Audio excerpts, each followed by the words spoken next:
Well, I hope you're enjoying this gorgeous Tuesday. It's beautiful, but it's hot and humid. It's going to stay that way for the rest of the week. We may see a little bit of relief later on this week, though. But so far, we've made it up into the upper 80s and lower 90s. We're going to continue to see a mixture of sunshine and clouds throughout the day. And some of us will be lucky enough later this afternoon to get a pop-up shower or a thunderstorm. So if you're going to be heading out to the beach to maybe cool down, get in the water for a little while, the beach forecast is looking good. The swim risk is going to be low, meaning that the wave heights are going to be at a foot or less, so you don't have to worry about that for today. But just remember that you're to stay hydrated if you're going to be out, especially for a prolonged period of time. Here's a live look at Milwaukee, where we've got that northwesterly breeze at 10 miles per hour, but it's really not helping us up too much at all, with the temperature at 91 and the dew points to the upper 60s and lower 70s. So it's 88 in Waukesha and into the lower 90s for most of us, because it feels like it's into the 90s when you factor in the combination of the heat and the humidity. Feels like 95 in Milwaukee, 90 in Waukesha, and 95 in Lake Geneva. Dew points will continue to stay into the 70s throughout most of this week, taking us all the way into Friday.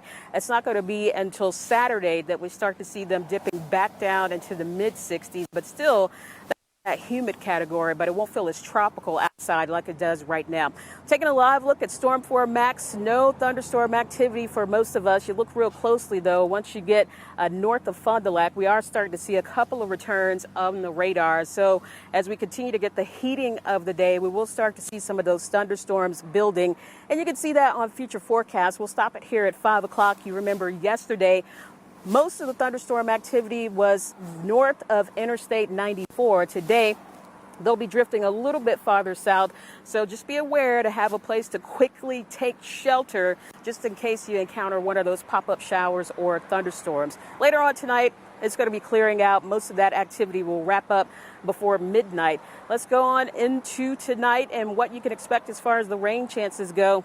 Going to be highest between about 4 o'clock and 6 o'clock, up to about 40 to 50%, then starting to die down later on this evening. So the heat index values will range from the mid to upper 90s for today. Tomorrow, they're going to be into the 90s as well. And on Thursday, we'll start to see just a little bit of relief with some lower 90s, but really not going to see improving conditions as far as the heat goes until we get into Friday and Saturday. So for today, lower 90s near the lakefront, some mid to upper 90s farther inland, and some isolated showers and thunderstorms are going to be possible early on tonight. From there, it'll be partly cloudy, mild and muggy with a low of 74. Looking at your 7-day forecast, it looks like the hottest day of the week will be tomorrow. Heat indices as high as 100, and we finally start to get back down into the low to mid 80s, closer to where we should be for this time of year, getting into the weekend.